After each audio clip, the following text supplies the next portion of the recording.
She just killed a helicopter with a car. It's out of bullets. Hey! Jesus!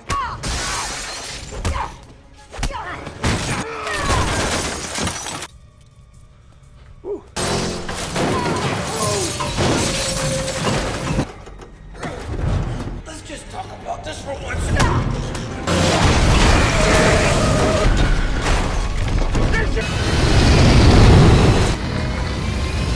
بيبدأ فيلم النهاردة على هاكر اسمه ماسيو فارل.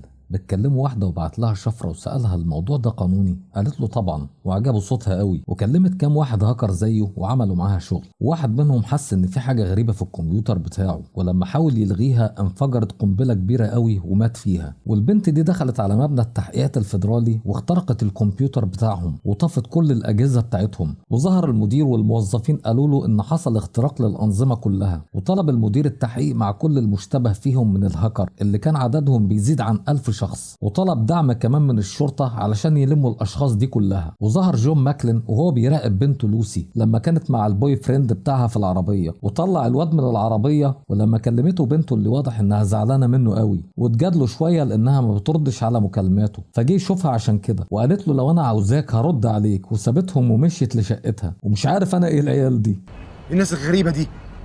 ومشي جون ماكلين وهو زعلان قوي. ركب عربيته واطمن عليها في شقتها، واتصل بيه واحد صاحبه من الشرطه وبلغه ان مكتب التحقيق الفيدرالي طلب منهم يجيبوا هاكر من كامدن اسمه ماسيو فارل. قال له ابعت واحد شرطي يا عم الحاج. قال له لازم مفتش جامد قوي زيك كده، لان الواد ده مهم جدا. ابتدى يتحرك، ونرجع لماسيو اللي كان شغال على الكمبيوتر بتاعه، وواحد بيكلمه عن سوء الامر، وقال له صاحبه انه يختفي. ولقى ماسيو الكمبيوتر بتاعه فيه مشكله زي الولد اللي قبله وانفجر. والعصابه في الوقت ده كانت بتجهز القنبله بتاعته، وحاول يدوس على زر الغاء بس الباب خبط فجأة. ولما انتبهت العصابة انه اتأخر خرجوا وراحوا يقتلوه بنفسهم. فتح الباب لقى المفتش جون. ولما سأله انت ماسيو قال له لا، وحاول يضلله. ولما اتأكد جون انه هو وانه بيحاول يحور عليه دخله، وبدأ يلم في حاجته عشان يروح معاه. ولما حاول يهرب منه من الشباك ابتدى القناص يضرب عليهم نار. خدوا جون وانبطحوا. ولما حاولوا يهربوا من الباب ظهر 2 من العصابة وقتل واحد منهم، ورجعوا الشقة تاني ودخل واحد عليهم وقعد يضرب عليهم نار، وجون بيحاول يقتله. وفجأة من كتر الرصاص وقع تمثال صغير على زر الغاء في الكمبيوتر، وانفجرت قنبلة كبيرة قوي وموتت الواد بتاع العصابة. وخد جون ماسيو ونزل من على سلم الطوارئ، والقناص ساب مكانه ونزل. وركبوا العربية وبدأوا يتحركوا، وطلع له واحد منهم ومسك رقبة جون اللي اتحرك بالعربية وخبطه في صندوق ومشي. وطلع لهم القناص واتشعلق فوق العربية وخبطوا جون وطار بعيد، وطار بعد كده بالعربية. ولما اتصلت البنت برجالتها بلغوها ان ماسيو هرب لانه ما كانش لوحده، وتوماس رئيسهم قال لهم خليكم وراه وتخلصوا منه وانا هبعت لكم هليكوبتر. وظهر جون ماكلين وسأله ماسيو عاوزين مني ايه؟ قال له انت المجرم، قول لي ايه المشكله. وطلب توماس رئيس العصابه من واحد من رجالته يلاقوا ماسيو لان عندهم برامج بتحدد مكان الشخص. وطلب منهم كمان انهم يبداوا المرحله الاولى اللي هي الحركه المروريه، يعني يعطلوا كل اشارات المرور. وفجاه يا معلم اتحولت كل اشارات المرور للون الاخضر، والعربيات بدات تخبط في بعضها وبقت معجنه، والعربيات كلها وقفت. ولما لاحظ جون ماكلين خد ماسيو وبداوا يمشوا على رجليهم. وبدات نيويورك تبلغ عن عطل في شبكه القطر المعلق، وعطل كمان في هيئة الطيران، وبقت كارثة. ونرجع لتوماس اللي عمل انذار الجمرة الخبيثة في البيت الابيض وخرج الموظفين كلهم من المبنى. وبدأ توماس المرحلة التانية، وباين عليه مش هيجيبها البر. والمرحلة التانية دي انه بيسرق كل حسابات الناس اللي في البنوك، والناس اتجمعت قدام البنوك وبقت هيصة. وطلب كمان يجهزوا الفيديو المجمع. وظهر جون ماكلين وماسيو وسألوا عن بومان رئيس مبنى التحقيقات الفيدرالي، ووصلوا له وكلموا بومان وقال له ان في 7 من الهاكر اتقتلوا، وورى له صورهم. ولما سأل ماسيو تعرفهم قال له لا طبعا. واشتغل الفيديو المجمع، وكان عبارة عن كلام متقطع من رؤساء امريكا السابقين بيقول انهم استولوا على كل حاجة ومفيش حاجة هتوقفنا. وكان بيتذاع على كل وسائل الاعلام ودب الرعب في كل الامريكيين. وماسيو كلم جون وقال له انه هجوم على البنية التحتية، وانه اول حاجة يوقفوا وسائل النقل، والتانية المال والاتصالات، والتالتة يوقفوا الخدمات اللي هي الغاز والمية والكهرباء والمحطات النووية كمان، واي حاجة بيتم التحكم فيها عن طريق الكمبيوتر. ولما سمعوا بومان قال له وطي صوتك، احنا مش متأكدين الا اذا كنت ساهمت في الامر ده، واحنا مسيطرين على كل حاجة. رد عليه ماسيو وقال له انتوا فعلا تمام كده. وقال له جون ماكلين انهم بعتوا فريق كامل يقتل ماسيو، وده دليل على انه مهم وده له علاقة باللي بيحصل. قال له بومان خلاص خده ووديه لوكالة الامن القومي وهم يحققوا معاه ويعرفوا اللي هو عارفه. وجاب له فريق عشان ينقلوه. ولما خرجوا لقوا الدنيا بايظة وركبوا العربية وقعد يشرح له ماسيو اكتر. وهم في الطريق عرف واحد من العصابة ان ماسيو فارد ظهر، وتوماس قفل عليهم وحول المكالمة ليهم. وبدأت البنت ترد عليهم وكلمت الهليكوبتر وبلغتهم مكان ماسيو واتحركوا عليه. وبدأت البنت توجه عربية فارل وجون. وماسيو قال لجون على كل حاجة انه عمل لهم شفرة بس وما كانش عارف ان ده هيحصل. وركز شوية لما سمع صوت البنت اللي كانت بتكلمه وعرفها فورا. وجون رد عليها وقال لها ايه يا شرطة العاصمة، انتوا مشغولين بحوادث ال 587؟ قالت له اه، وبعتنا ليهم كل الوحدات. وكان بيحور عليها طبعا. قال لها انتوا بعتوا الوحدات للناس العريانين في الشارع؟ وصليني بمديرك يا بت.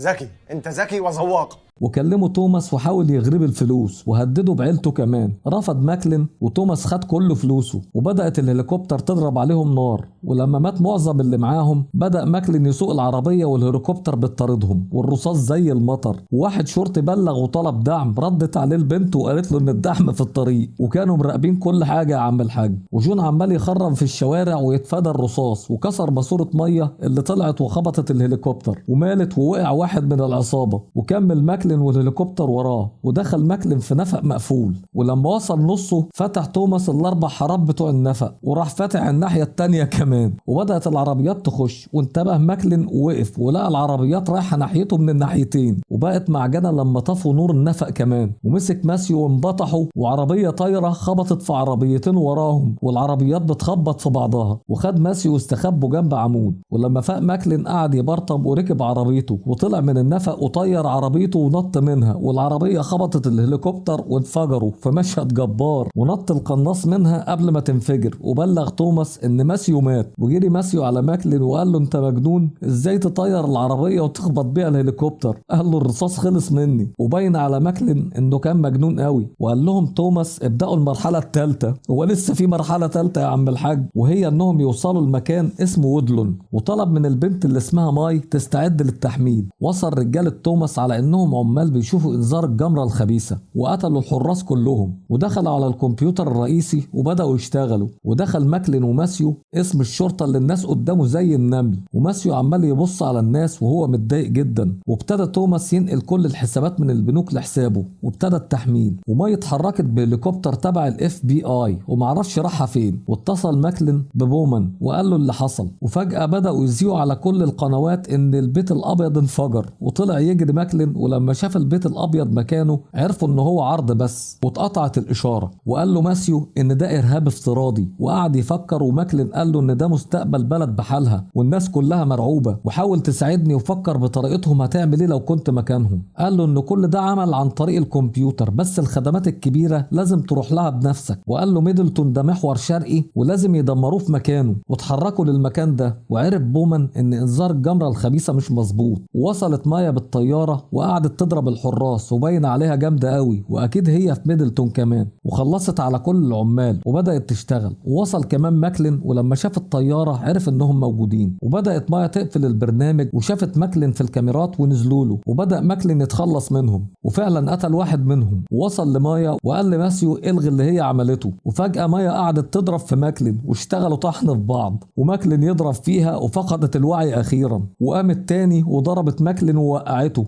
ومسكت ماسيو وقالت له الغي اللي انت عملته. فاق ماكلين تحت وركب عربيه واتحرك ودخل عليهم بالعربيه وخبطها. والعربيه وقعت في مكان الاسانسير واتشعلقت مايا فيها وبدات تطلع. وضربت ماكلين ولحق نفسه ومسك في سير الاسانسير وقعد يضرب فيها. وظهر اخر واحد من العصابه وضربوا ماسيو بحديده فوقع على العربيه اللي اختل توازنها وبدات تقع. مسك ماكلين في حبل الاسانسير ووقعت العربيه اخيرا وانفجرت. بدا يكمل ماسيو شغله والعصابه عرفت ان في حاجه. واتصل توماس علشان يكلم مايا. رد عليه ماكلين وقال له انا قتلتها وهاجي اخلص عليك انت كمان ياض. اتضايق جدا توماس وامر رجالته انهم يحولوا كل الغاز الطبيعي للمحطه اللي فيها ماكلين. واتصل ماكلين ببومان واداله صوره توماس وعرفوه على طول. وقال له انه كان رئيس المبرمجين في وزاره الدفاع لامن البنيه التحتيه. وقال لهم ان النظام ضعيف وحاول يقويه. ما وافقوش طبعا وطردوه ودمروه كمان وخدوا كل حساباته. واكتشف ماسيو الغاز اللي جاي ناحيتهم وهو مولع، وطلب من بومان يلاقي توماس، وطلعوا يجروا واستخبوا في عربيه، والمحطه انفجرت انفجار شديد قوي. وطلع ماكلين وماسيو بعدها واتفاجئ ان الكهرباء اتقطعت عن المدينه كلها. وفجاه افتكر ماسيو صاحبه وارلوك املهم الوحيد، وركبوا الطياره وطار بيها ماكلين اللي ما بيعرفش يسوق، واتحركوا ووصلوا لبيت وارلوك ودخلوا له. وقال له ماكلين قول لي كل حاجه عن توماس. حكى له انه اقتحم اجتماع لهيئة الأركان واخترق قيادة الدفاع الجوي لأمريكا الشمالية وطفى شبكة الدفاع كلها، وأجبروه إنه يوقف الاختراق. وقال له أنا عاوز أعرف مكانه. وقال لماسيو أنا عارف إنك كتبت رمز حماية لتوماس.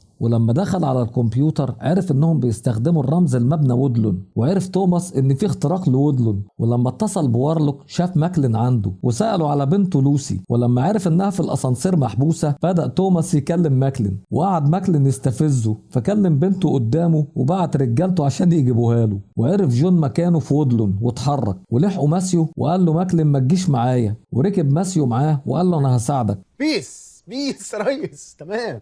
وركبوا العربية ومشيوا. وصل رجالة توماس للوسي وخدوها لعنده، وضربت الحارس في وشه وضربها وربطها في الكرسي. وقتلوا كل رجالتهم إلا واحد بس هم اللي محتاجينه. وصل ماكلين للمكان وعرف توماس وبعت له رجالته، ووصلوا للخوادم وابتدى ماسيو يشغل الإنذار. ولما عرف بومان طلب مروحية. ونرجع لماكلين اللي وصلهم واحد من العصابة ومسكوا ماكلين وقعد يضرب فيه لحد ما وقعه على السلم. واتصل توماس بواحد تاني اللي بيحمل البيانات ابتدى يتحرك، ومسك ماكلين اللي وقع على السلم وخد اللاسلكي ورد على توماس وقال له انا جاي لك ياض. وتوماس كلم القناص وبعته له. وابتدى ماسيو يخش على البرنامج بتاعه وابتدى يعكس عمليه تحميل البيانات. وهنا كلم توماس ماكلين وقال له هقتل بنتك. قال له ما تقدرش علشان انت خايف مني. ووصل الحارس لماسيو وخده عند توماس وهو عمال يكلم ماكلين اللي قال له انا جاي لك. ولما خلى بنته تكلمه قالت له باقي 5 اشخاص بس يا بابا. قال لها انا جاي لك يا بت. وضربها توماس بالقلم وطلب منهم يقتلوا ماكلين. وجابوا ماسيو عنده وربطوه جنب لوسي اللي اتعرفت عليه على طول. وماكلين رايح لهم قابله القناص وقعد يتنطط وحاول يقتله، واتشعلق ماكلين والتاني عمال يضرب فيه.